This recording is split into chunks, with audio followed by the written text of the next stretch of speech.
Are you looking the place where you can learn, master, understand, and enjoy the beautiful advanced physics? If that the questions that you've been asking yourself, I would like to tell you that in advance, today possibly you have met with the right answer. My name is Olenjolai Moko Tayai Losingo. Simply just you can call me Olenjolai. I thank God by His own grace, I am a citizen of Tanzania, and I would like to dedicate these programs to all advanced secondary students who are taking different science combinations and mathematics combinations in the Republic of Tanzania. I'm very happy to have you today, and just to give you a brief introduction about myself, I thank God by His own grace who has built in me a gift of teaching. So I'll be a teacher who is going to teach you because that is my work, and that's made me to come into this planet Earth and have to do it for the rest of my life. I don't know about you, my students. What is your work? What's your gift? Have you discovered your gift, or you're just studying chemistry and physics? So I would like to challenge you that the meaning of life is in case you discover the built-in gift that everybody has been given by our Creator, God Himself. So I know that how advanced physics is sound in the mind of advanced secondary students, whether they're pre-Form 5 students or pre-Form 6 students or Form 5 students or Form 6 students. Actually, that it's one of the challenging subjects since it's the ordinary physics, the ordinary level physics. It doesn't mean that I know everything about advanced physics. I just know a small part of it, but I'm ready to teach others what I know. I always learn new concepts in advanced physics, and I don't think if I will stop to learn, because also my profession is an engineer. So because I'm an engineer, actual engineering, the simple definitions of engineering is purposeful applications or purposeful use of science. So if you're an electronic engineer, you'll be learning how you can use science to solve real-life problems. So, as I say, that in this moment or in this opportunity that I've got to meet you, whether you're a national or international viewer, I'm going to transform your mindset from fear or from just any kinds of distractions that you used to encounter along your journey of learning and mastering physics. Advanced physics, it's a beautiful subject. It's not the hardest subject, and also it's not the simplest subject. So it depends on your efforts. That's the main thing that I want to tell you. So before even I give you some few introductions about this session, I would like to take this opportunity to welcome our new students who are watching this video for the first time, and even our old national and international students into one of our online schools that's called TANZANIA Online Advanced Secondary School in square bracket OLENJOLAIM. Again, I would like to take this opportunity to welcome you into one of our official YouTube channel that's called TANZANIA Online A-Level Secondary School in square bracket OLENJOLAIM. What are we doing in TANZANIA Online Advanced Secondary School in square bracket OLENJOLAIM? As the name indicates, and the name of the school indicates, we are dealing with advanced secondary students. At this moment, we are dealing with science students and advanced mathematics students, including basic applied mathematics students. So that the group of the students that we're dealing, we are training our level best to teach them, train them, encourage them, mentor them, and guide them and lead them on how they can achieve their goal in science and mathematics. So we'll be focusing on advanced contents. We'll be actually teaching you different sessions and different topics and different concepts about advanced physics. We have so many departments in TOASO, because the abbreviations of Tanzania Online Advanced Secondary School in square bracket Olenjolai, it is TOASO. So in TOASO we have so many departments, more than 3 departments. One of the departments is called the Departments of Advanced Physics. It's not departments of physics, because when you say physics, actually it is still general. This is a specific department dealing with advanced secondary students who are learning advanced physics, and even college students. In departments of advanced physics, we are just teaching 2 subjects, advanced physics for the Form 5 and advanced physics for the Form 6. Today, we'll be teaching you advanced physics for the Form 6. Wonderful, that's the good news. It doesn't mean that we have retired to teach you advanced physics for the Form 5, but stay tuned, you'll enjoy the stuff. And then in Form 6, according to the new syllabus of advanced physics for advanced secondary educations, Form 5 and Form 6 in Tanzania, the advanced physics Form 6C comprises 5 topics. And one of the topics we call the main topic that called the current electricity. I would like to dedicate these contents to all the pre-Form 6 students, all the Form 6 students, all the QT students, all the grade 12 students for the English medium, all the reciters. I would like to encourage you reciters, don't give up. If you have failed physics for the first time, try it for the second time. As just like how a child is trying to walk up. So you should not be disappointed. You should not maybe cancel your visions because you have failed physics. Failure is not the end of the journey. It's just a moment that you have to experience in life, but it does not stop you to achieve your goal. Also teachers, because myself I'm learning from so many teachers in the world, so I would like also to invite some other advanced physics teachers to learn from the contents that I'm going to share. Remember that Olenjolai does not know everything about advanced physics. I just know small portions, but I have a responsibility to teach others what I know. How about you? Okay, so then in this main topic of current electricity, we'll be focusing on on current electricity itself. That's the first chapter. And the second chapter is alternating current, or we call it AC theory. Okay, so we are there. So, and this is session 5. We have taught you session 0, session 1, session 2, session 3, and session 4.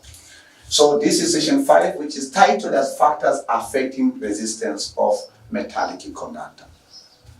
Again, another thing that I want to say before we start our session, my sessions, all my teaching, means that all my sessions and all my training, I used to give students an opportunity to interact with me through questions. How are you going to ask me questions while you are learning these contents online? That are good questions. The best way that you may use at this moment, you may use the interactive platforms that has been developed by the YouTube community. If you visit our channel, that's called the comments. In comments, you can write a lot of things. Not everything, but a lot of things. Especially in advanced physics, you cannot derive the formula in the comment section there. That's one of the limitations of the comment section. But just write something in the comment section. Give us feedback if you have understood. Ask us questions if you didn't understand. Give us kind of the challenge. Submit the homework there. Tell us what challenge are you facing in physics. Even sometimes if you miss anything else, you can say that thank you for the gift that you're giving, because this is the gift for the Tanzanians. I provide these contents. Usually I used to charge, and it's very expensive to just afford these contents, but right now I said, okay, let me just 30, hundreds or millions of students of present and future generation. I believe that you are ready right now to be in business, and even myself, I'm ready. So it's a time for you to take your scientific calculator, because we have some computation.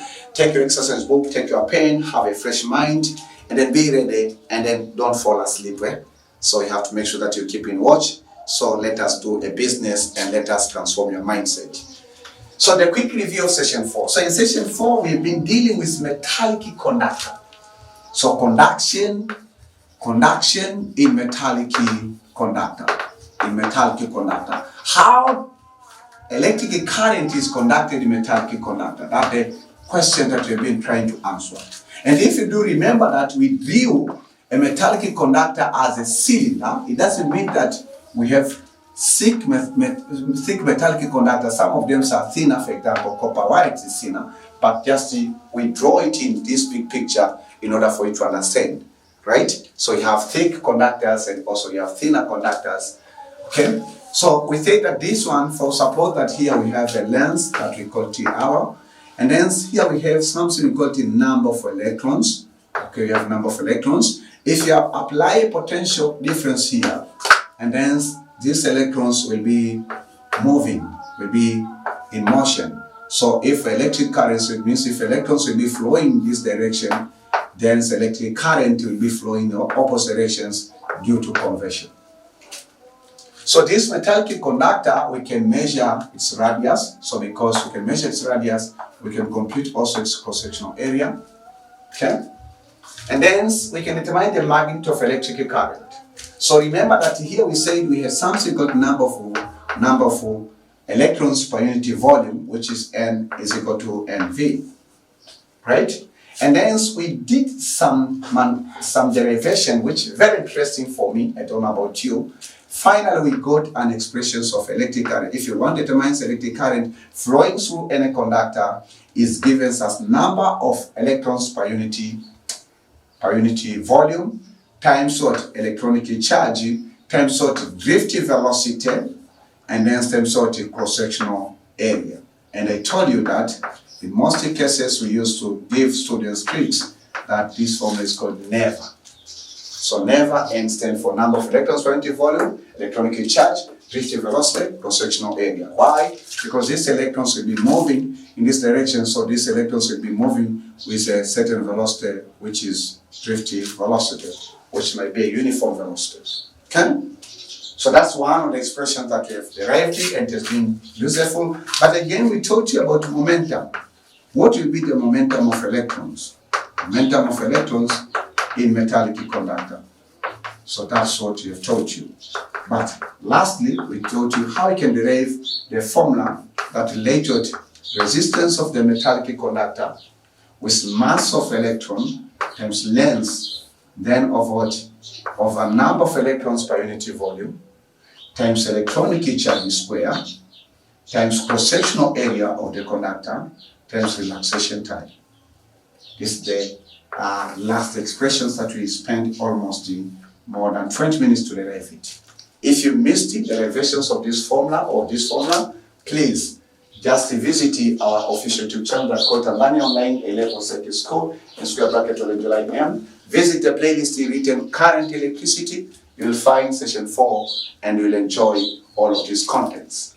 So that's what we have covered in brief in session 4. I believe that you are ready to go with me in session 5. Are you ready? So session 5, let us start with corrections of the homework, which is not well stated in previous session. So correction of what? Of homework. Homework. That was homework. Homework 4. Okay? Corrections for the homework 4. So the question states that. So this is the question. Given the formula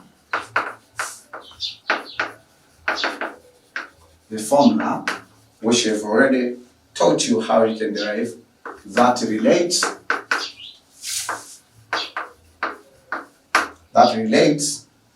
resistance,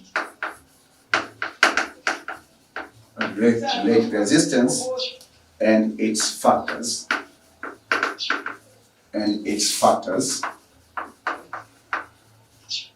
resistance and its factors that affect it is resistance is equal to mass of electron times length of the conductor, number of electrons per unit volume times electronic charge square, cross-sectional area times relaxation time. Then the question states use it to derive, then the video ended there, derive what? The formula of what? Of Roman 1, conductive resistivity of metallic conductor, resistivity of metallic conductor is the flow of electric current. Then use it also to derive conductivity of metallic conductor. That's the question. Be serious, please, because physics needs serious students. So solution. So the good thing, the question asks you or tests you your capacity of deriving, not computing. So solution. So the first step we say that, okay, first step, say that we call given what? The given formula. Call the given formula. So the given formula is what? Resistance is equal to mass times length of what? Number of electrons per unit volume, electronic charge, cross-sectional area, relaxation time. Okay? So with this formula, what do we say? So suppose that this is equation 1, because we need to derive what? Formula for resistivity. Again, we say that recall the relationship, recall the formula, relates what? Formula that relates resistivity, resistance, length, and cross-sectional area. Okay? So we used to teach you in O level that resistance is very proportional to the length and inversely proportional to the cross-sectional area. Right? That's the resistance of the conductor. So if we omit this proportionality constant, we have resistance is equal to conductivity times length over cross-sectional area. So if that's the case, let us make resistivity as the subject. So we say that, okay, so this is over 1, so we cross multiplication. So we have what? Or first of all, before we deal even with this, we say that the resistance is equal to resistivity times length over cross-sectional area. This is question 2. So simply go into the second step. Second step, we say that equate the relationship between question 1 and question 2. Equate question 1 to question 2.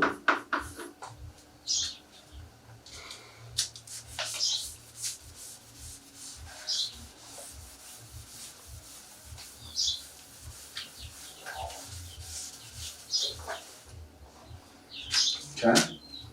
So we say that resistance is equal to resistivity, resistivity times what? Length over cross-sectional area. That is equation 2. This is equal to the mass of electrons times length of the conductor. Then we have what? Number of electrons per unit volume, electronic charge, cross-sectional area, and relaxation time. So means that is. So if now replace this one, it means length and length cancel, cross-sectional area and cross-sectional area cancel.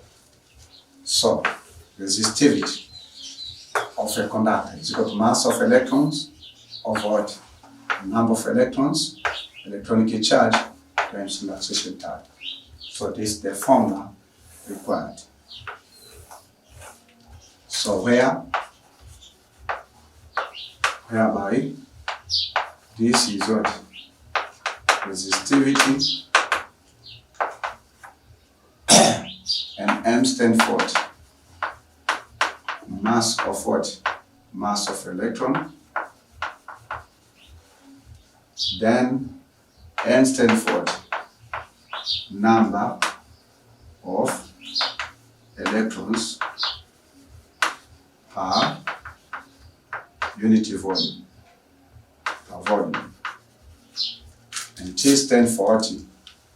T stand for relaxation, relaxation time. So that is this the answer for Roman 1. So for Roman 2, we need the conductivity, right? So conductivity, which in physics we use this notation for the conductivity of what? Of metallic conductor. How can you derive from the same form a metallic conductor? Okay, so we go into the third step. Suppose, okay, third step. The third step, we say that recall relationship between conductivity recall formula of conductivity in relation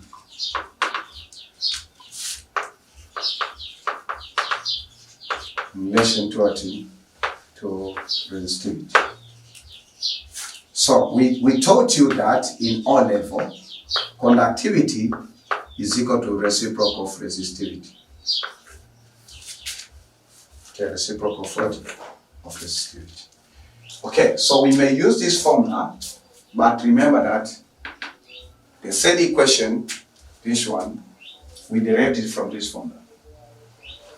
So you'll be spending much time, be spending a lot of energy, while the formula of conductivity, the formula of resistivity, can help you to navigate.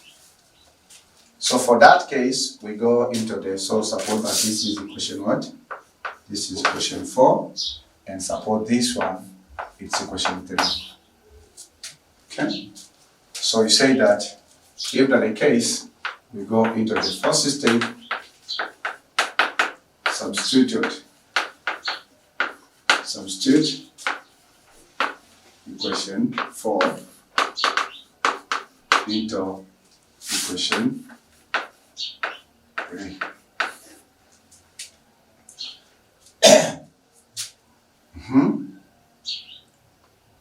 So substitute equation 4 into equation 3. So equation 4, we have conductivity is equal to 1 over resistivity. Okay, so this will be equal to 1 over what the resistivity is equal to mass of electron over number of electrons per unit volume times electronic charge times relaxation time. So we say that conductivity is equal to what? Is equal to 1 divided by what? Mass of electrons NA squared T. So this will make what? 1 times what? NAT squared of what? Mass of electron. So conductivity is equal to what? Is equal to number of electrons times electronic charge times relaxation time over mass of electrons.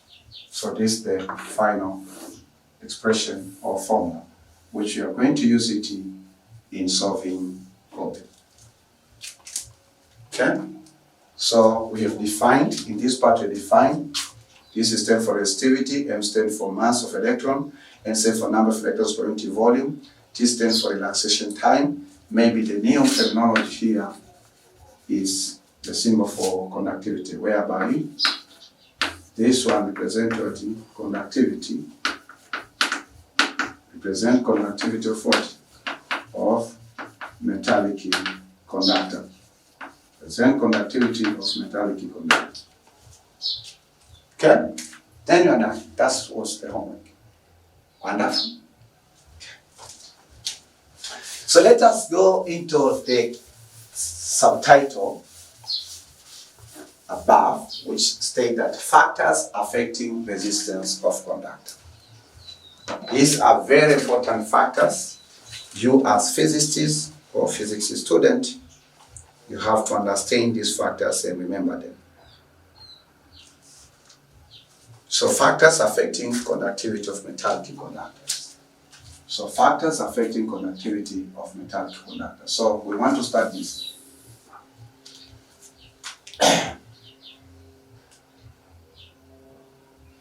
So we say that the factors that affect the conductivity of metallic conductor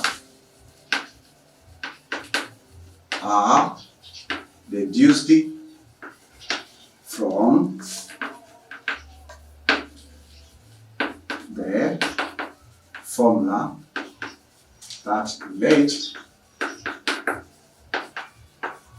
resistance, number of electrons per unit volume, electronic charge, relaxation time, and mass of 40, mass of electron. Did I forget anything else? You have relaxation time. You have relaxation time.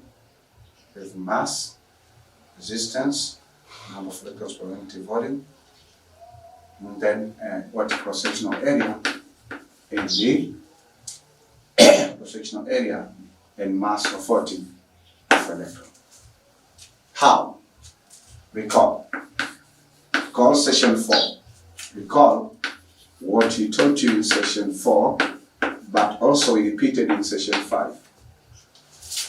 We told you that resistance of metallic conductor is equal to mass of electrons. It's a product of mass of electrons times length of the conductor over number of electrons per unit volume times electronic charge square times cross-sectional area times relaxation time.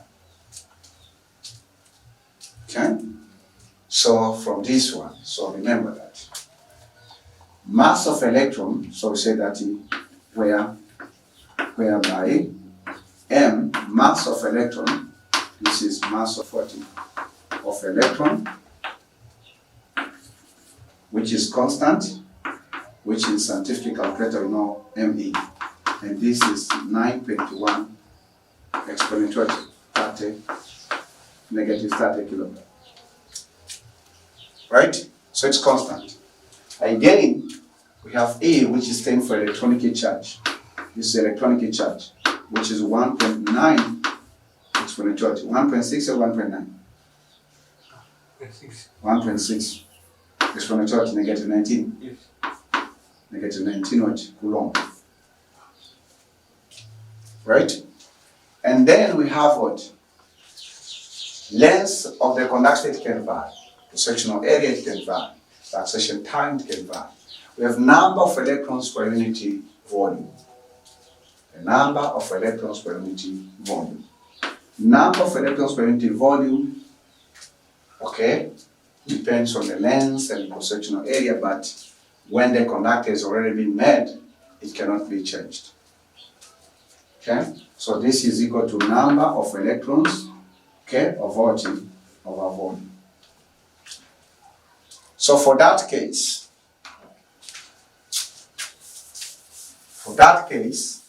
we physicists, including yourself, an excellent physics student, we say that when you have resistance times mass over number of electrons per unit volume times electronic charge square, then this one we can group them together. Then you have length, we have cross-sectional area, and we have relaxation time. So all of these three variables or three physical quantities are constant, right? Constant. So you say that, okay, so suppose that this is equation 1, and now because we've grouped these terms, you can call this equation 2. So you say that if that's the case, you say that because we are deducing factors affecting what? Affecting resistance of what? Or conductions of metallic conductor. So you say that let mass of electrons, the ratio mass of electrons of a number of electrons per unit volume, then times electronic charge to be constant. Okay. So if that's the case, we say that, okay, so we have what? Resistance of metallic conductor is equal to constant K times length over cross-sectional area time. But this is proportionality constant. For that case, you can say that resistance is very proportional to the length and inverse proportional to the cross-sectional area, inverse proportional to the relaxation time. Very important reduction. There's no need for you to claim this stuff. So we say that from here we say that not length of conductor is not fixed. It's not fixed. Again, cross-sectional area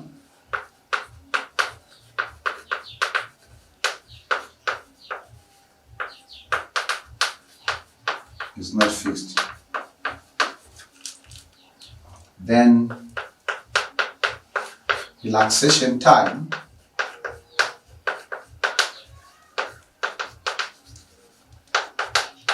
is not fixed.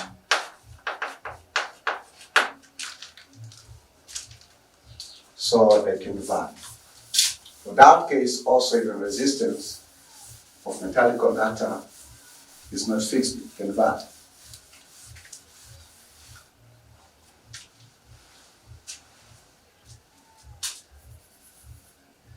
For that case, you say that the factors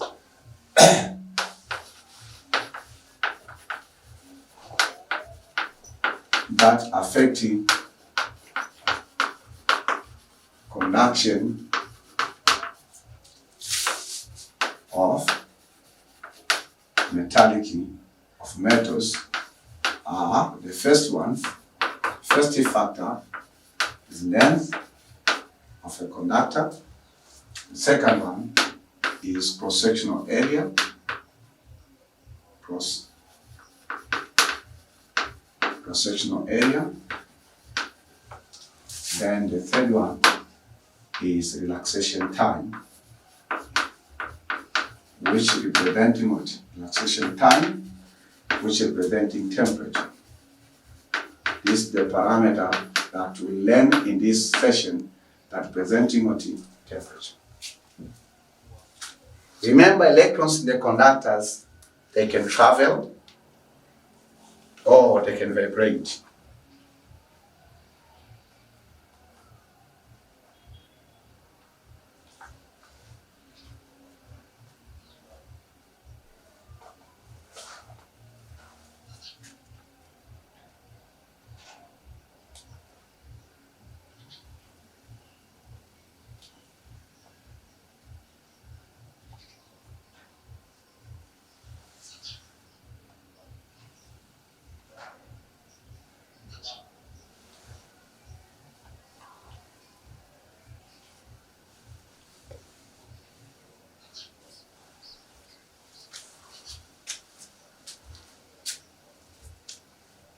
However, also, it depends. If assumption is made that the number of electrons is constant, that's fine. But sometimes the size of the conductor can vary. Thus, it can make the number of electrons flowing to volume also to vary. Okay? So this factor, this one is always constant. This one is always constant, but this one, it depends on the situation. Okay? Okay? So simply from this equation, we can find that, so even this factor, it can play a great part in affecting the resistance of the metals. So let us start each factor and then we'll go into the computations or into the problem solving. So let us say that the effect of the effect of length. So let us start with length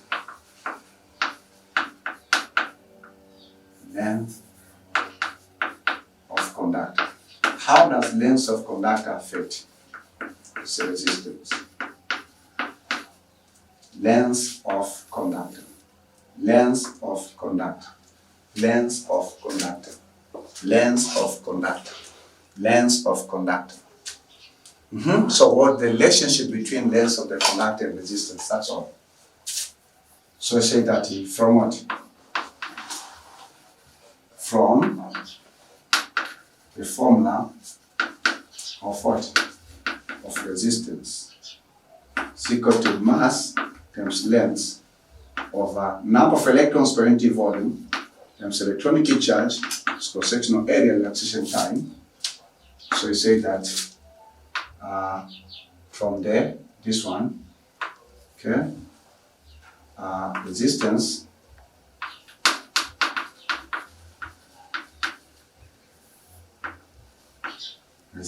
of conductor relate with what? With length of conductor proportional.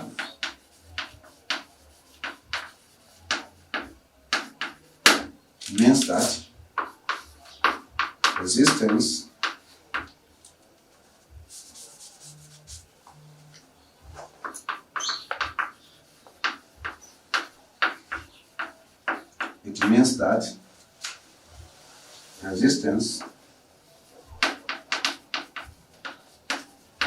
of a conductor resistance of a conductor is directly proportional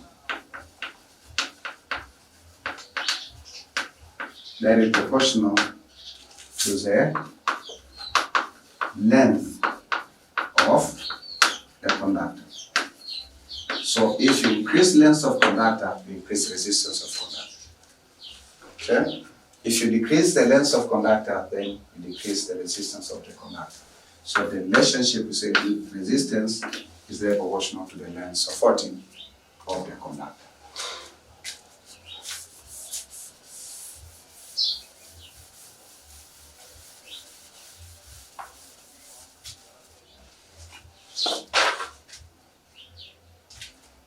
So that's the fact, and you have to remember every time when you are dealing with this stuff, because we have a great contribution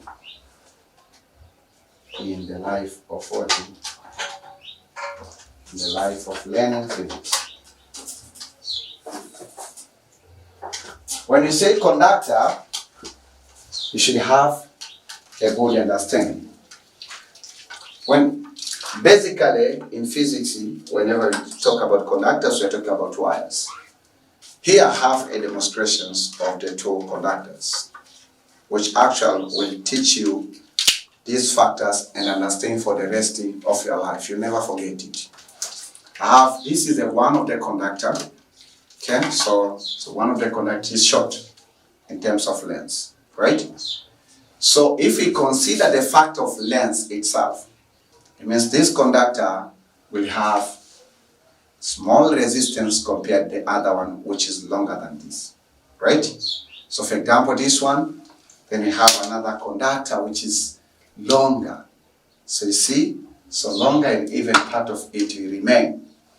So according to this fact, resistance of this longer wire is higher compared to the resistance of this shorter wire. Okay? That's the meaning. So that's the first factor of 40 of length. And sometimes you can maybe deduce a simple formula that resistance can omit this proportionality constant, and introduce proportionality constant, so you can have something, an expression like this one, which you use it to reduce the resistivity of the material. Okay? Then we have the second factor. I'll be using this one also to demonstrate for the second factor. Second factor that affects the resistance of of the metallic conductor. Cross-sectional area. So cross-sectional area of a conductor can affect the resistance. Cross-sectional area of 40 of conductor.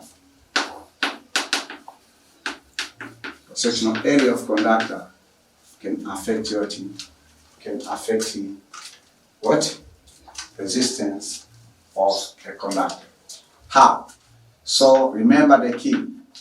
From the formula that I taught you how to derive, okay?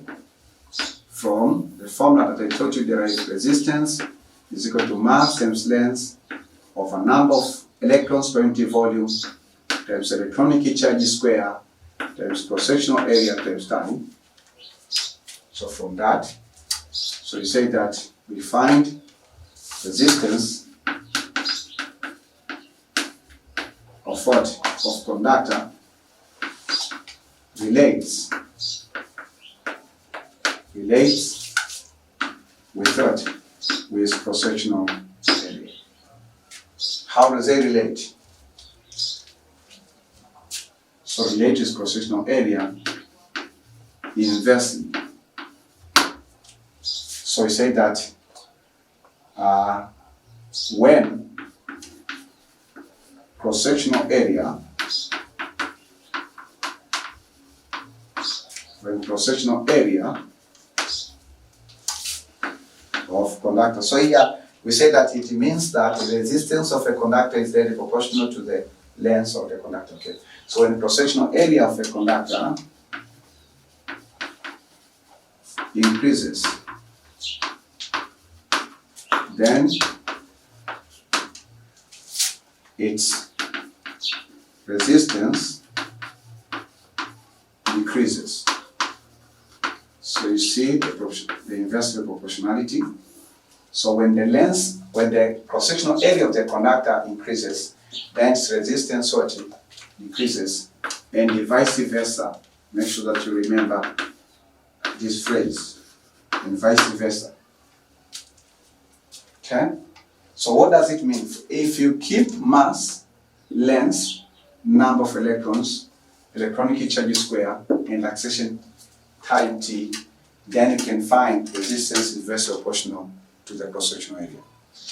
So from this sentence, say resistance is inversely proportional to the cross-sectional area. So when you increase the cross-sectional area of the conductor, then you decrease what? Resistance of the conductor. And when you decrease the cross-sectional area of the conductor, then you're increasing what? The resistance of the conductor. So if you want to replace the proportionality constant, the proportionality sign with proportionality constant, so we say that this resistance is equal to K times what? Times 1, but over what? Cross-sectional area A. So resistance is proportional to 1 over cross-sectional area, and then that's the case. So resistance is equal to proportional cost of cross-sectional area.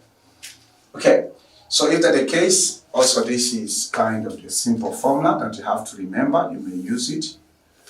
And when you say about cross-sectional area, not before, when you say about cross-sectional area of conductor, when you say about cross-sectional area of the conductor A is given as what? It's given as pi d square, so it depends the diameter of the conductor over 4, or pi r square. So cross-sectional area that you are talking may be obtained if you know the diameter of the wire, or if you know the radius of the wire. So this is very important formula for the rest of your life in all the computation problems of physics. Okay? So now, from this fact, what the relationship between resistance and diameter of the conductor? Huh? That's sleeping. Simple. What the relationship between resistance and diameter of the conductor? Inversely. Inversely proportional. Yeah, it's true.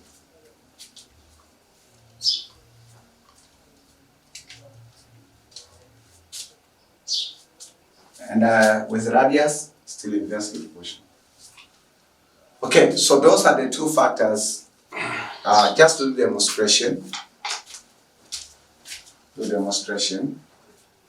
When you say that, here we still have our two conductors. This is one of the conductor. It's conductor with large cross-sectional area. When you say cross-sectional area, it's area around this wire. Okay? So this is the conductor which have large cross-sectional area. So its resistance will be small, right? Why? Because when you increase cross-sectional area, you increase what? You decrease what? You decrease resistance. But again, we have another thin conductor, right? With small amount, with small cross-sectional area. So expect that if you examine the factor of cross-sectional area, this wire will have high resistance comparing to this one. Right? Yeah, so that's the fact, and you have to bear it in your mind. If you have any question, don't hesitate to ask in the comment section, because we are here to help you to understand and not to claim. The home of, I mean that to also, it's a home of understanding. So if you've been seeking how you can understand this stuff, then you're in the right place. Ladies and gentlemen, let me teach you about the steady factor which can affect conductivity of the metallic conductor. This one is called the temperature. So temperature of conductor can affect the conductivity. Temperature of conductor. Temperature of conductor. So what does it mean? Sometimes these conductors, the temperature of these conductors might be varying, and that can make your resistance also to vary. So temperature of the conductor. So you say that the resistance of metallic or of conductors depends on what? On temperature. Depends on temperature of what? Temperature of conductors. Depends on temperatures of conductors. So resistance of conductors depends on temperature of conductors. The temperature of conductors, before I speak mathematically, the temperature of conductor affect relaxation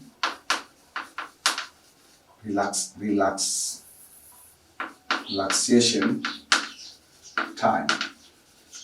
So affect relaxation time of what? Of current carriers, which are electrons. So resistance of conductor depends on the temperature of conductors, and the temperature of conductor affects relaxation time of what? Of electrons. So when you affect relaxation time of electrons, then you affect your resistance of the conductor, right? So when relaxation time is affected,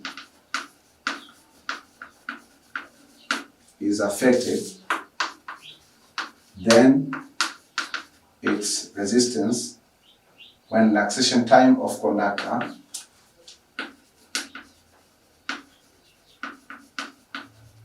is affected, then its resistance will change.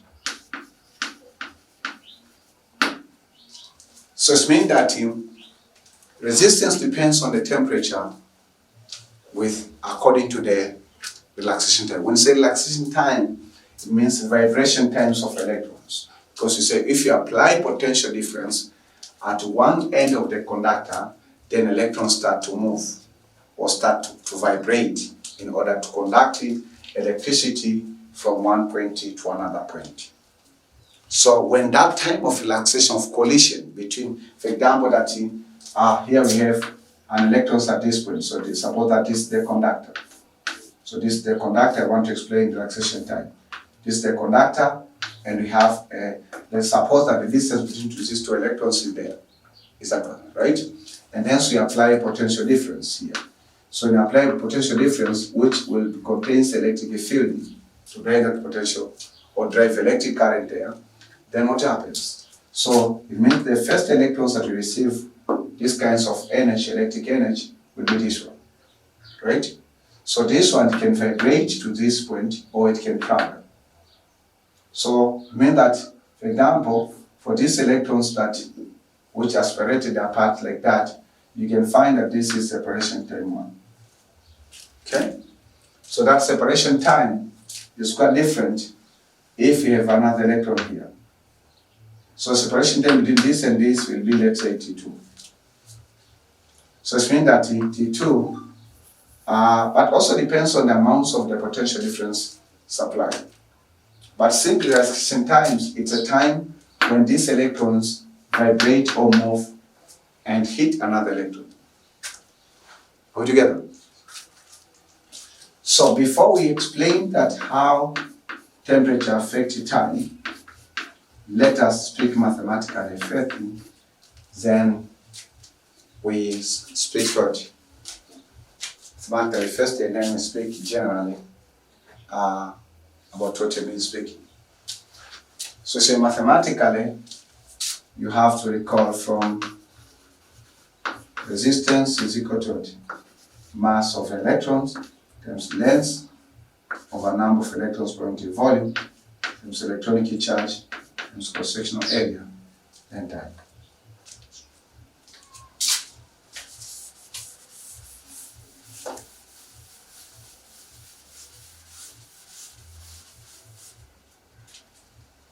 So suppose that this is equation 1.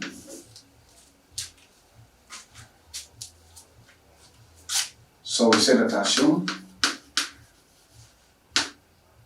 number of electrons per unit volume, cross-sectional area and cross-sectional area.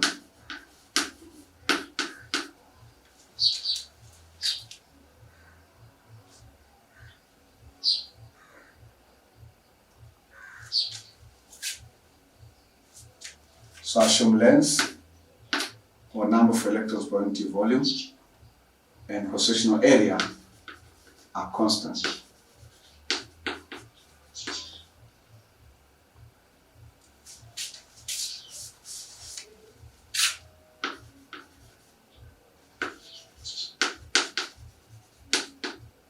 Constant.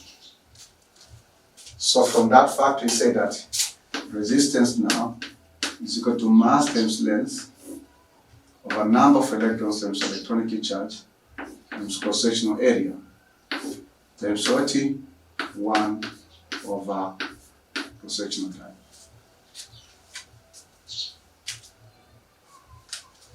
So because these are the constants, we can say that we can let that K is equal to mass times length over number of electrons per unit volume times electronic charge times cross-sectional area. So resistance is equal to proportionality constant K over relaxation time. So for this fact, you may find that resistance of metallic conductor is inversely proportional to relaxation time. So when relaxation time between electrons increases, resistance of the conductor decreases, and vice versa. Let me repeat. When relaxation time between electrons of the conductor increase, means resistance decrease. And what can increase the relaxation time of electrons?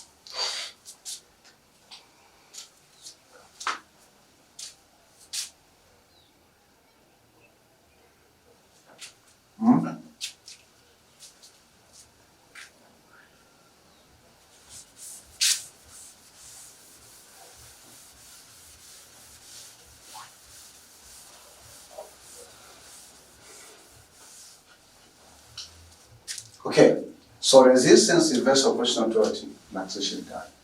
My question, if relaxation time between electrons increases, relaxation time when electrons increases, then resistance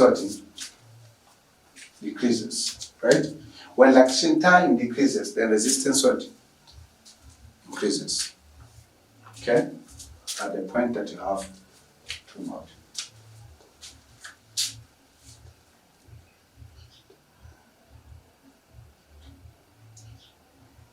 Okay. So from there we can write a fact now. And the fact is, we say When metallic conductor is heated, the atoms in the metal vibrate with greater amplitudes about their mean position. Due to increase in the thermal energy of the conductor, the velocity of free electrons also increases. Loss of free electrons sorting. Pardon? Increases. Consequently, the number of collisions between the free electrons and atoms increased. So if the number of atoms increased, what do you expect? Huh? You tell me you've already understood. How does this concept you say that is said?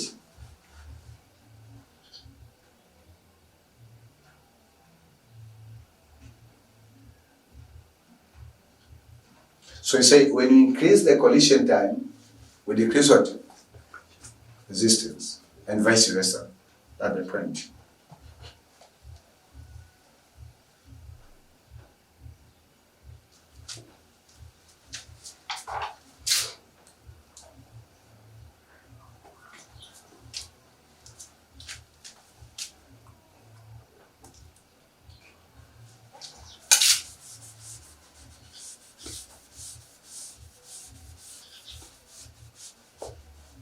Okay.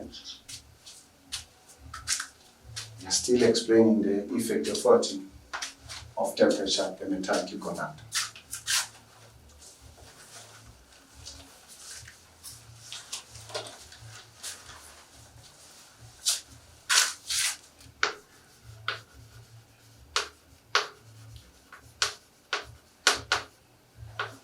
When a metallic conductor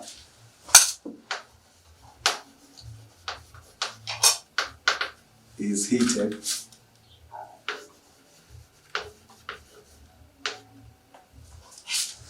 when a metallic conductor is heated,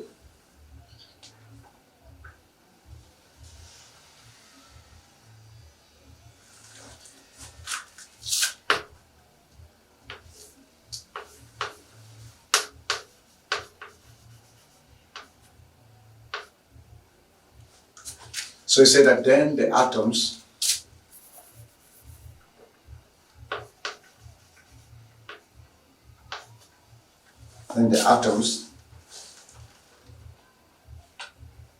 vibrate, and the atoms in the metal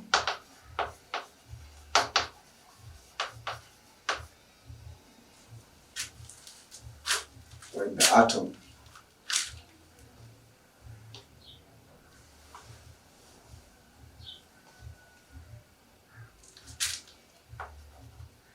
so when a metallic conductor is heated, the atoms in the metal starts to vibrate.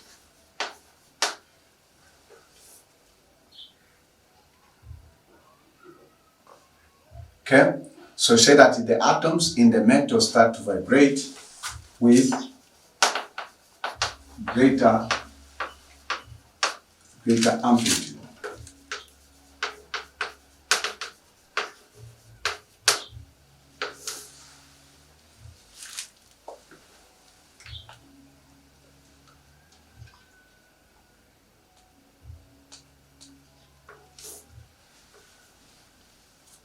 Okay, so we say that when a metallic conductor is heated, for example, these wires, then the atoms, the metallic conductor contains atoms, for example, copper metallic conductor, or we can have constantance metallic conductor, we can have iron metallic conductor.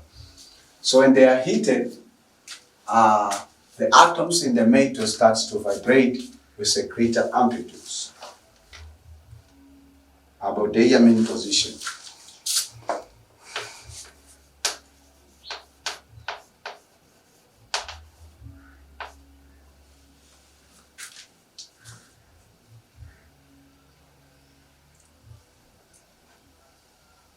Greater amplitudes about their main position.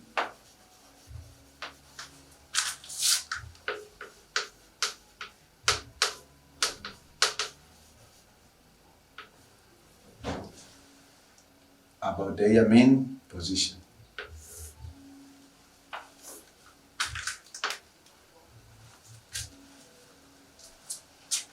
So say when the metallic conductor is heated by heater, any source of heat, the atoms in the metal start to vibrate with a greater amplitude about their mean position. Okay?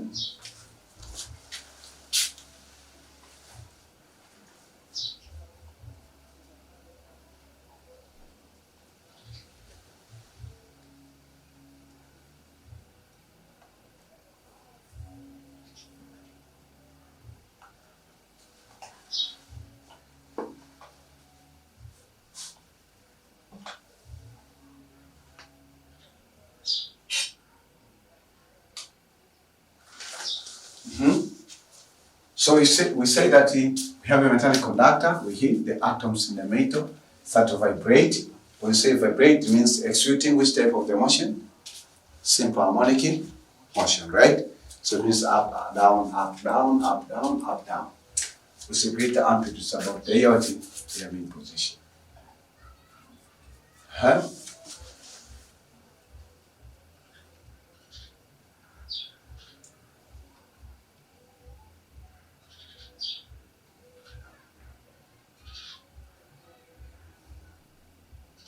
Due to increase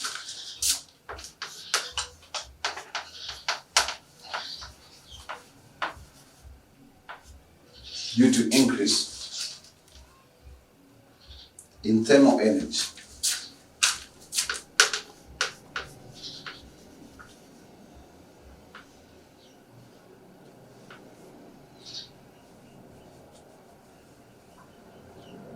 so due to increase in what? In thermal. Thermal means heat. Thermal energy. Inside of what?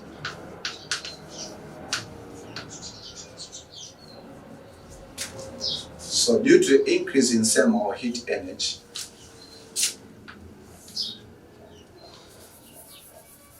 then we say that what happens if the thermal energy increases in the metal? What do you think about thermal energy, the increase of thermal energy? So it's simplified, right? So say if the thermal energy is added, we're expecting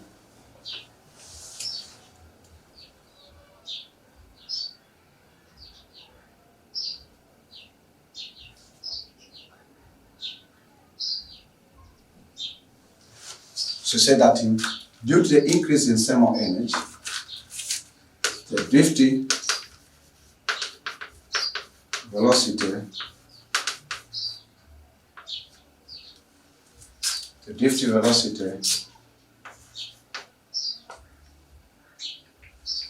velocity of electrons will also increase.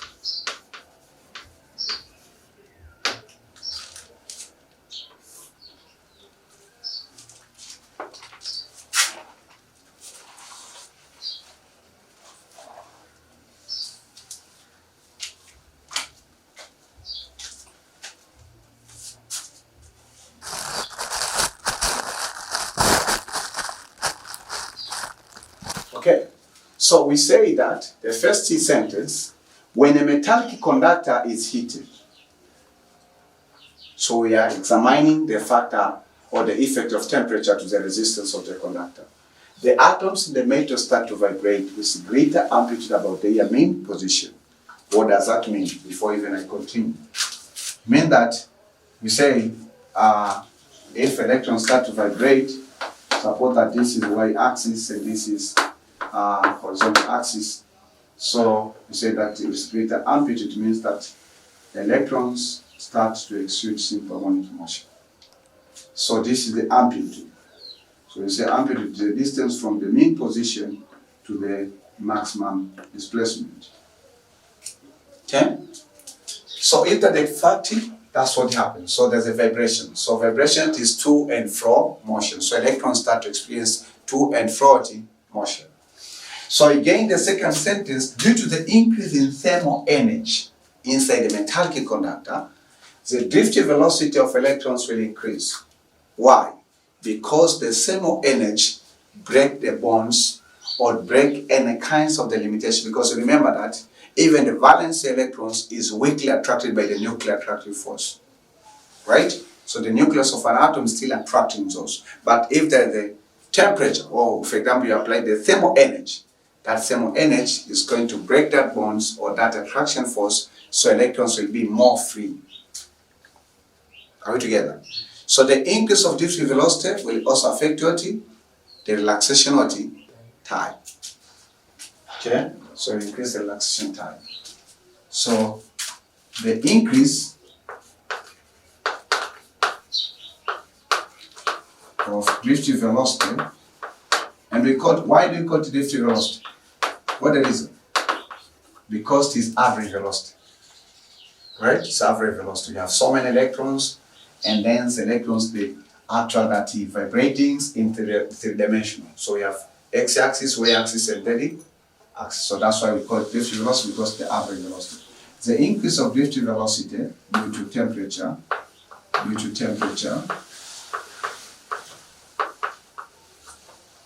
reduces what? Reduces the relaxation. Reduces the relaxation time. Why? And vice versa. Okay, why? Why? Because velocity, for example, is equal to distance over time. So for this case, velocity is inversely proportional to time. Okay? Okay? Velocity is inversely proportional to time. So if the relaxation time is reduced, what will happen? So you say that from resistance is inversely proportional to relaxation time, from this one. Say that if relaxation time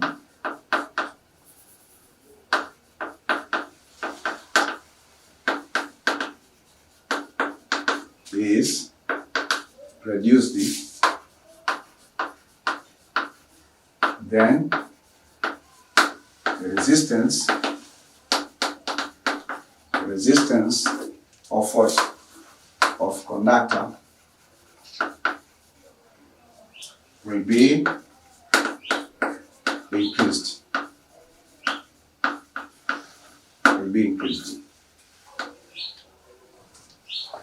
So if relaxation time is what? Reduced. If relaxation time is reduced, then the resistance of the conductor will be increased. Due to this fact, we say now, therefore,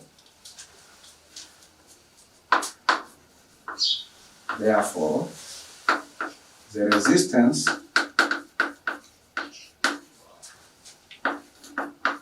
of a conductor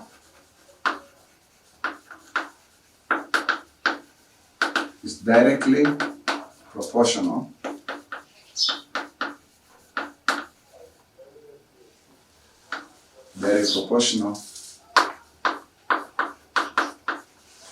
to the temperature. Very proportional to the temperature of the conductor. And what? And vice versa. So this is the fact. So for that fact now we say that resistance of a conductor is very proportional to what? To temperature.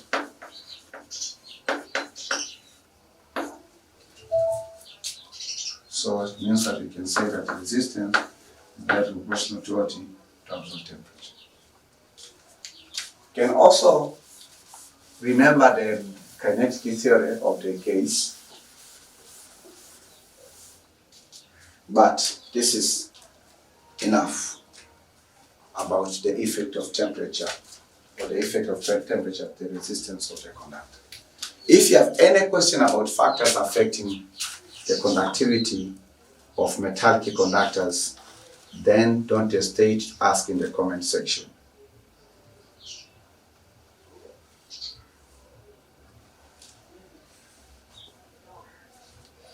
Then let me present to you a little bit, let me present to you two technologies. Once we go into the business, we have the term called the potential difference. Potential difference.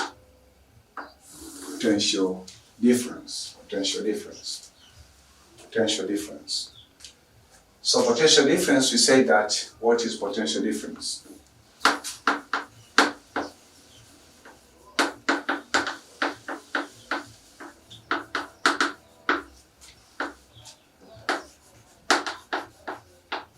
What is potential difference?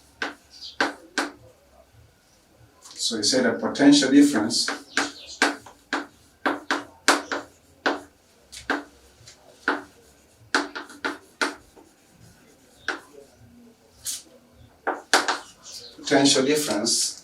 in current electricity we define as is the work done by external agent. Work done by external agent in taking, so the work done by external agent in taking a unity charge from a point to another point. In taking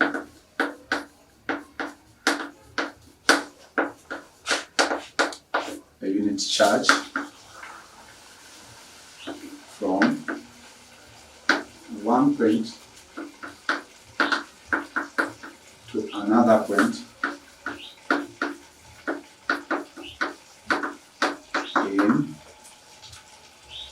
in the conductor.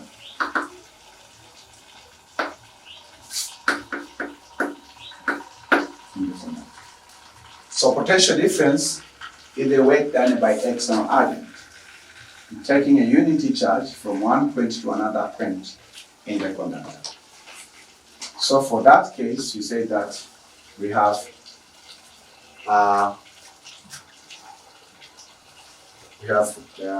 so that from, you have to recall what we taught in electrostatic. Electrical potential is equal to work done over point charge Q. So electric potential is equal to work done over the point charge Q.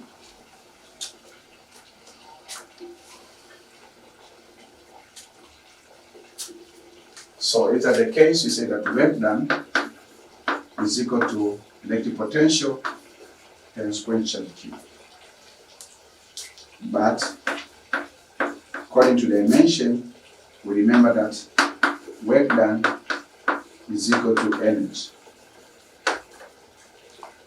Work done is equal to energy. They are measured in joules. So work done is equal to energy. For that case, here we are learning about current electricity, so we are dealing with electrical energy. So it means that work done in taking what? In taking a 20 charge,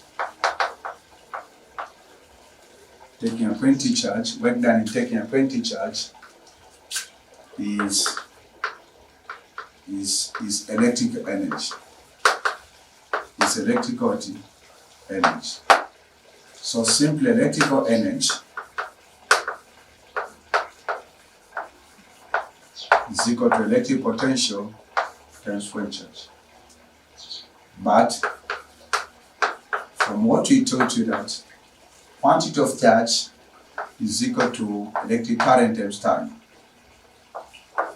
Do you remember this expression? So if that's the case, we take equation 2 and substitute in equation 1. So we get what? Electrical energy is equal to what? is equal to electrical potential multiplied by current. So simply say that electric energy, it's a kind of simple formula that we used to say it is ITV.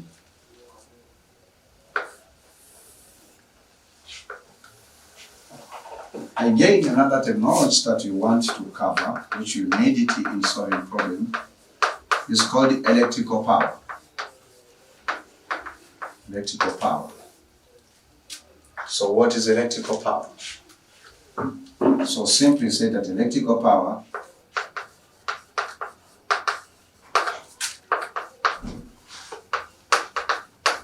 is the rate of electrical energy.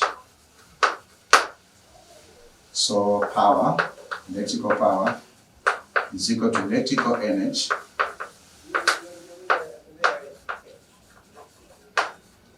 of what? Over time.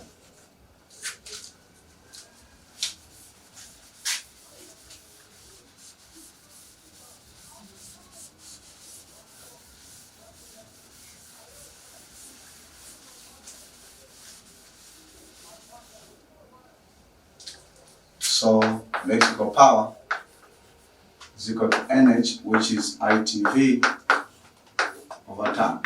So time and time cancel. This is equal to current times voltage. So simply say that electrical power is equal to product between electrical current and potential difference.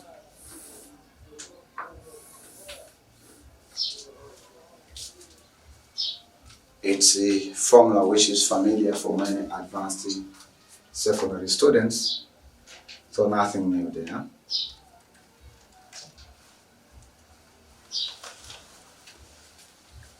The SI unit, just to remind you of electrical energy.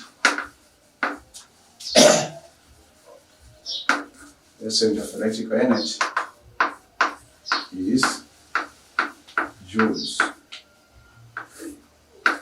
And the SI unit of electrical power, or SI unit of power in general,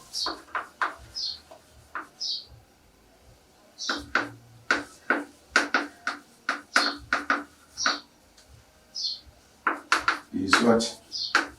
Watts.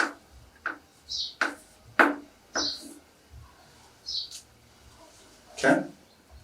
So if that's the case now, let us start at least to solve a few questions before I end this session.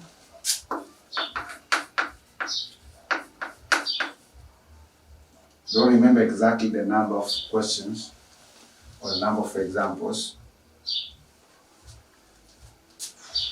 So yeah, so you can check. I'm not sure if it's example 1.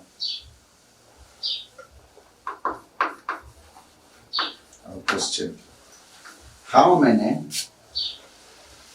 electrons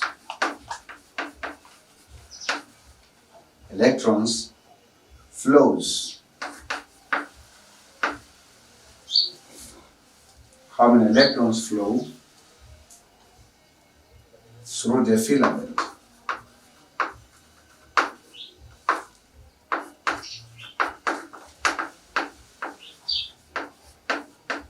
Through the filament of what? Of 120 volts.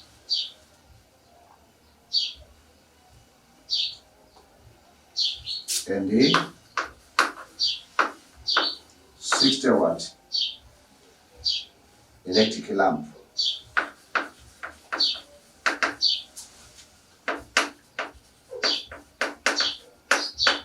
In 1 second.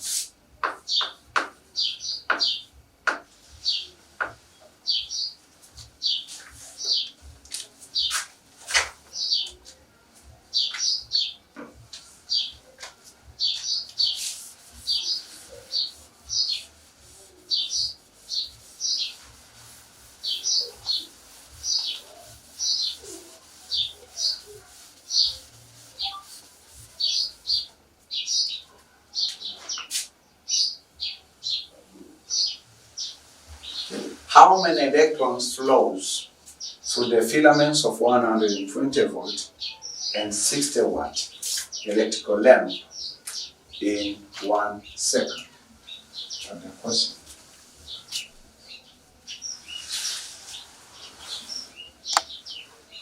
It's not a difficult question.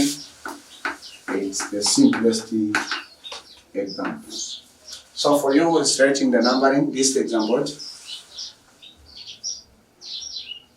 Are you sure?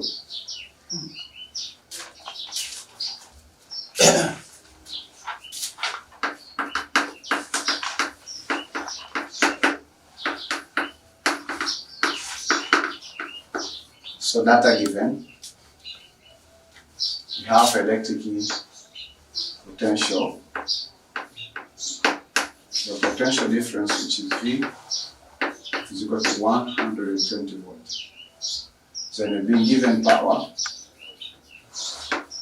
which is equal to 60 watt at the power of 40 of the electric lamp. Then they've been given time. This is equal to 1 second. What are we asking? Number of what? Number of electrons. Number of electrons. This is what we require.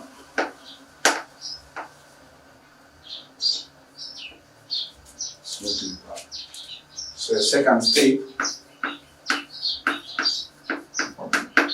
we have to recall two formulas that we taught you in session 4 and session 5.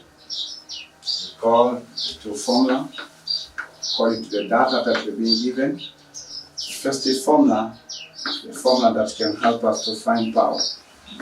So the formula that can help us to find power is electric current flowing through the electric lamp and potential difference. This one. Okay? So this will be the first equation.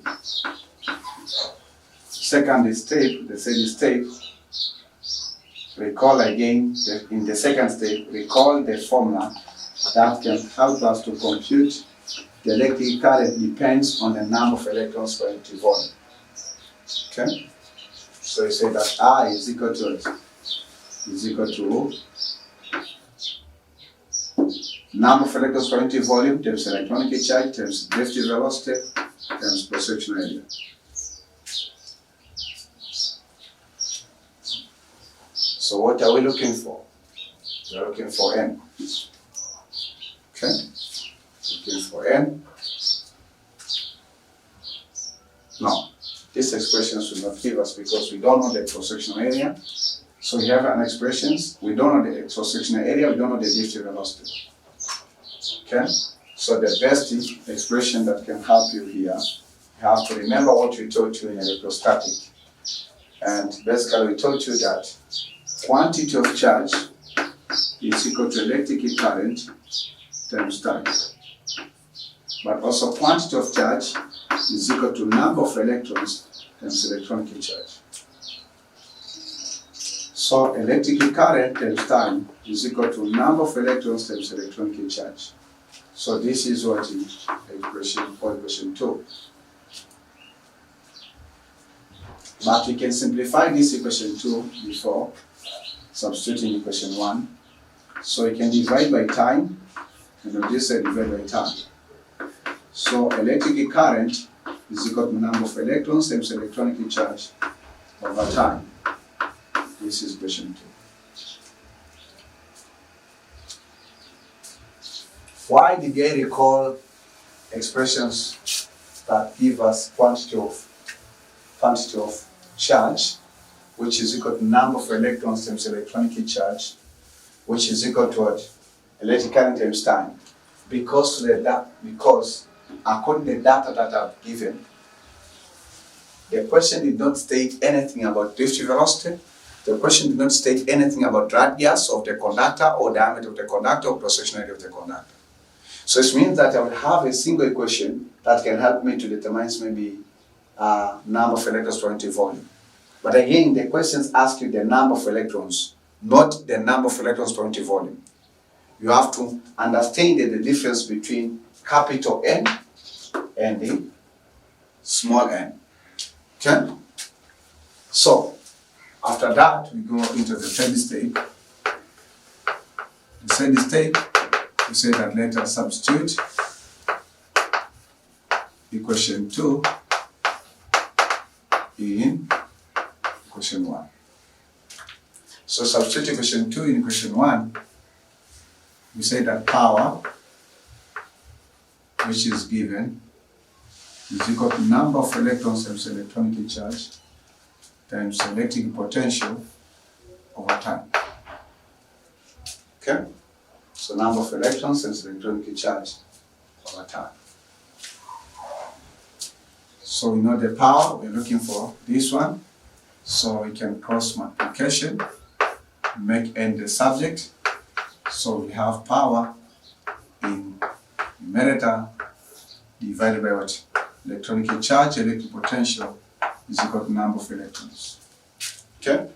So number of electrons is equal to power. Power is 60 watt times time, it's 1 second. Electronically charged, it is 1.9, 1.6, yeah? 1.6 to negative 19. What's the electric potential? 120.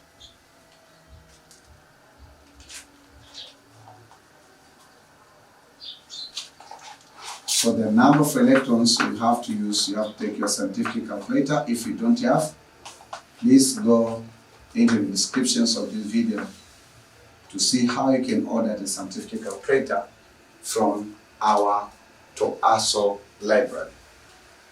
So when you do that computations, the number of electrons will be 3.125.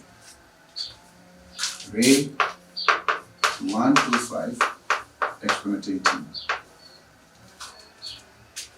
So therefore, the number of electrons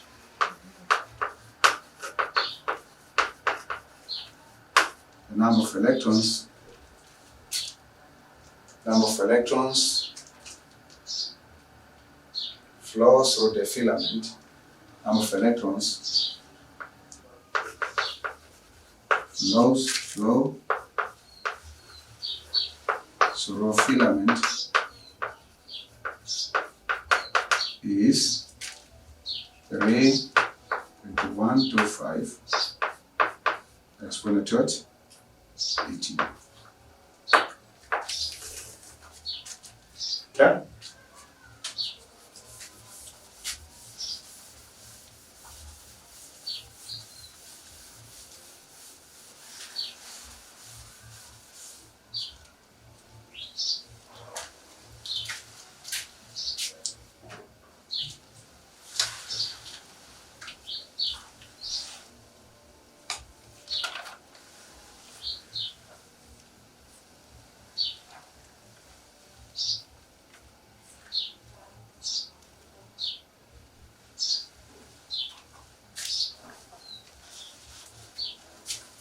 So this is example, ladies and gentlemen.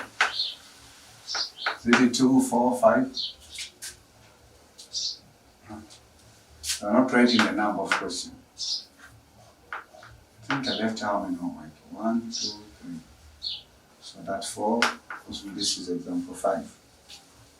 For the homework are the questions.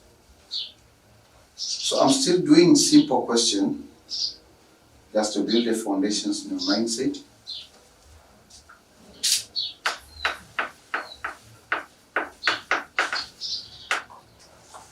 What is drift velocity?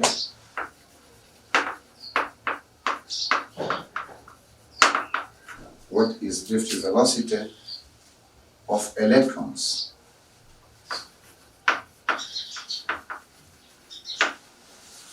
Of electrons in a copper.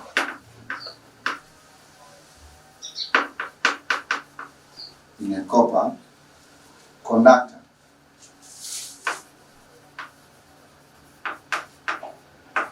Copper conductor having a cross-sectional area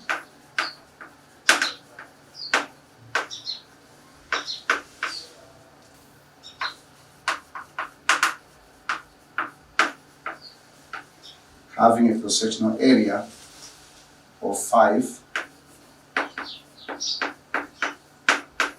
to negative 60 meters square. If the current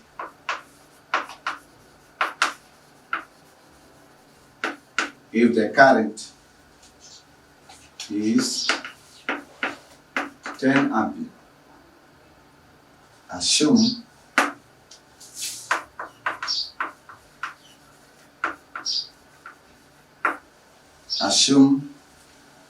there are 8 exponent 28 electrons per meter cube.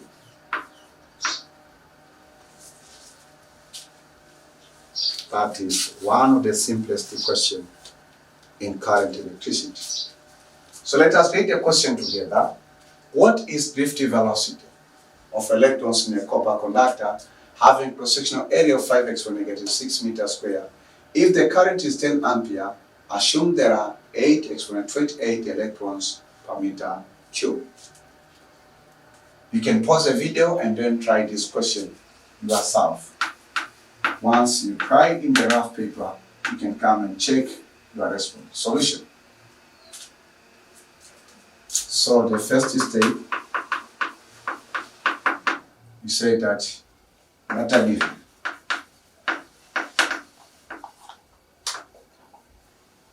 So the data given, you say that we have drift velocity,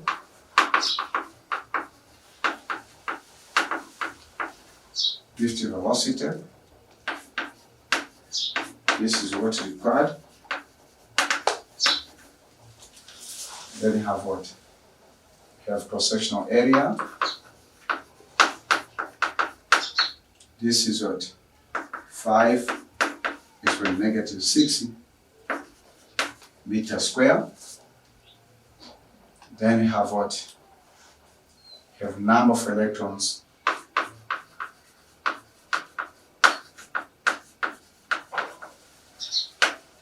Number of electrons per unity volume.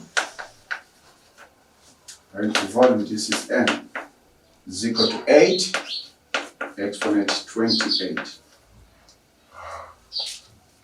Electrons per unity volume per meter cube.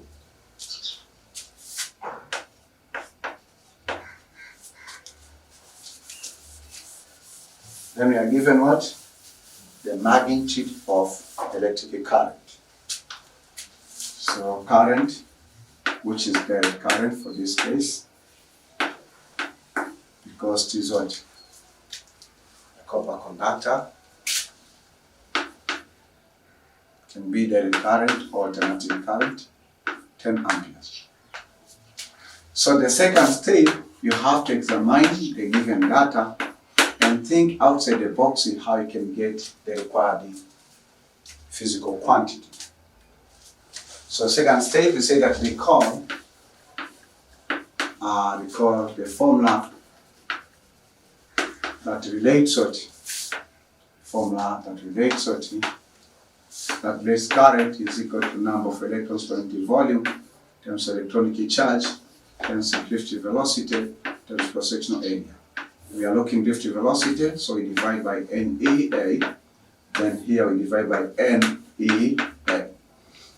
So simply say that drift velocity is just a symbol for the drift velocity. You can use the V without subscript of D, NE, so this is NE times cross-sectional area. So the electric current flowing through this conductor is 10 ampere, and then divided by what? Number of electrons. So it is 8 exponential 28. Then times electronic charge 126 exponent negative 19 times what? Cross-sectional area, which is 5 exponent negative 6. Negative 6. So when you use a scientific calculator, you can find that this is meter square This is Coulomb. This is electron per unit meter cube. So the derivative velocity will be in meter per second. So the derivative velocity is 1.56 exponent negative 4. 1.56 exponent negative 4 meter per second. So therefore, derivative velocity of what? Derivative velocity of electrons. The average velocity of electrons in a copper conductor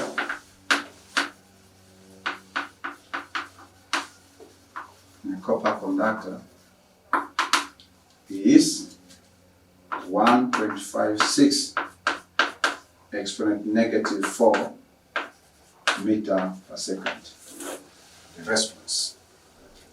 Remember that my classes are incomplete without questions from the students, and also my classes are completely incomplete without leaving the homework to students, because the homework makes students think differently. So right now, it's a time for the homework. Tell your neighbor, it's a time for the homework. After giving you that homework, I will end session 5, and I would like to invite you in session 6, which I expect you to focus on problem solving. Having formulas, these are still simple problems. I have more than I've prepared for these sections. I have prepared 16 questions for this. However, that time will not allow me to do all the questions, but I believe God will help me to choose those challenging questions to mostly of physical and online students, faster learner, intermediate learner, and even slow learner. So this is example 6. Example 6. This is homework 5.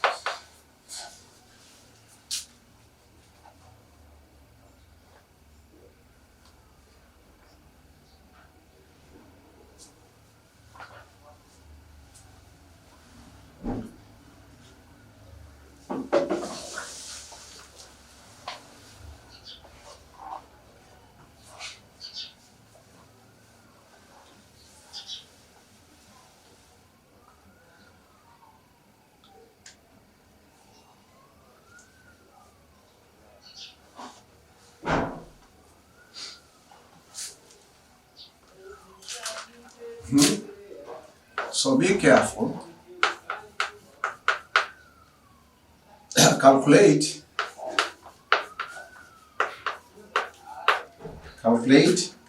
drifting velocity. Calculate drifting velocity in a copper wire.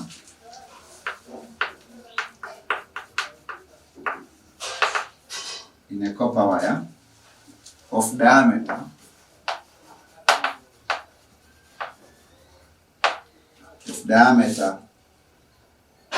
1.6 exponent negative 3 meter, carrying a current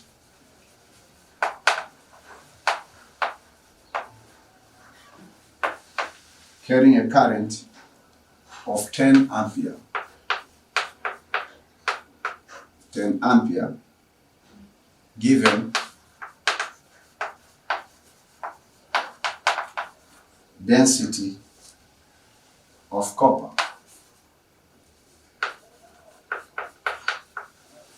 Density of copper is 9.9 kilogram per meter cube.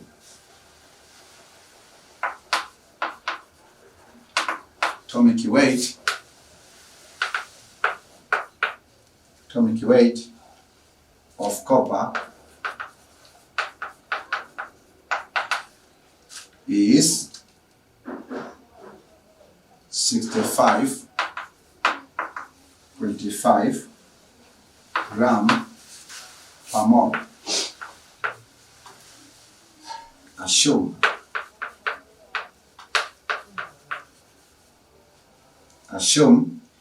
each atom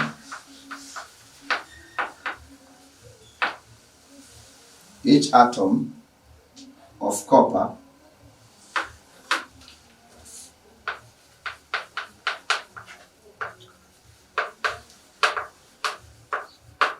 contribute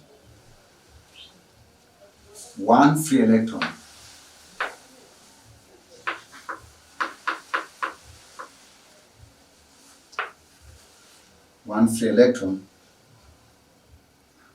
for conduction.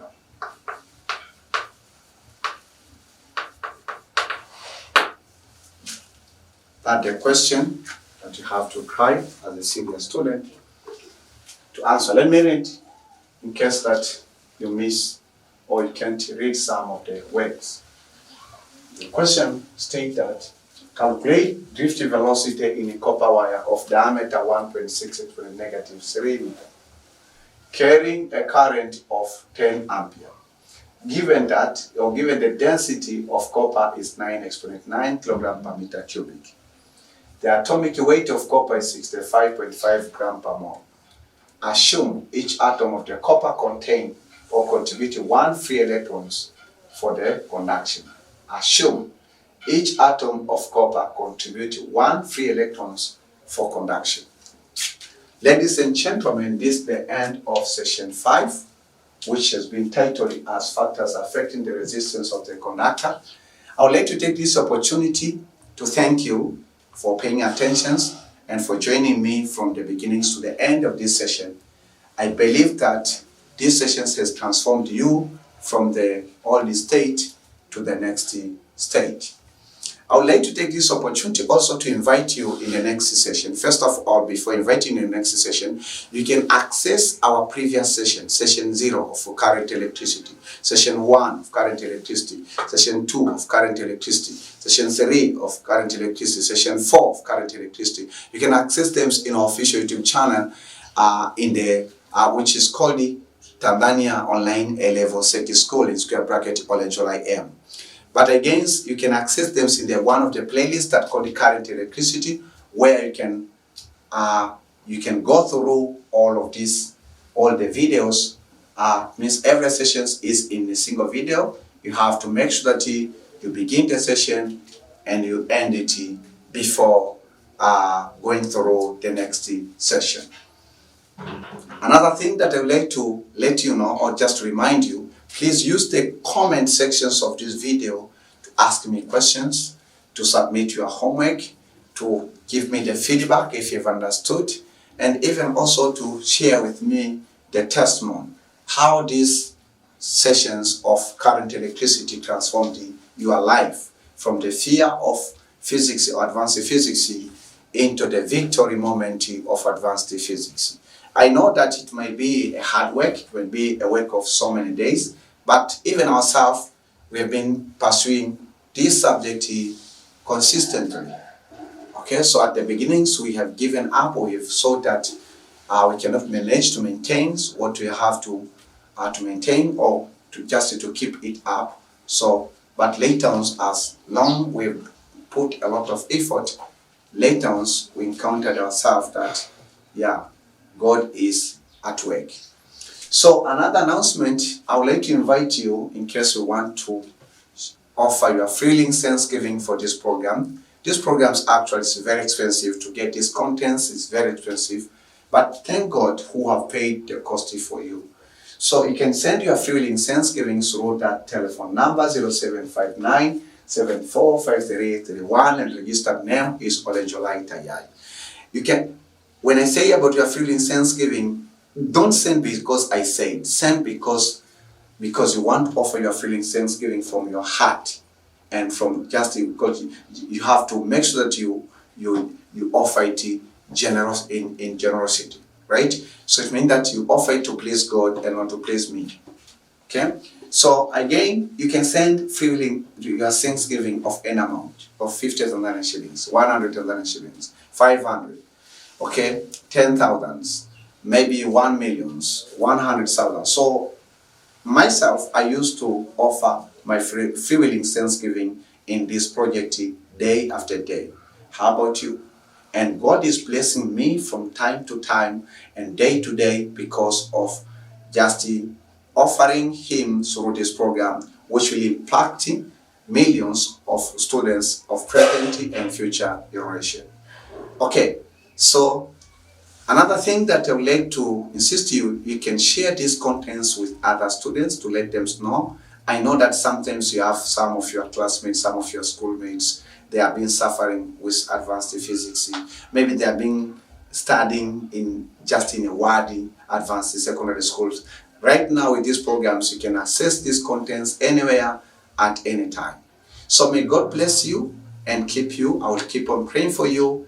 And also I ask you to pray for me in order to make sure that you will do our assignment on the planet Earth. So be blessed, keep enjoying advanced physics, don't give up, keep struggling and keep working hard until you achieve your success, because everyone wants to succeed. So be blessed until we meet in session 6. See you.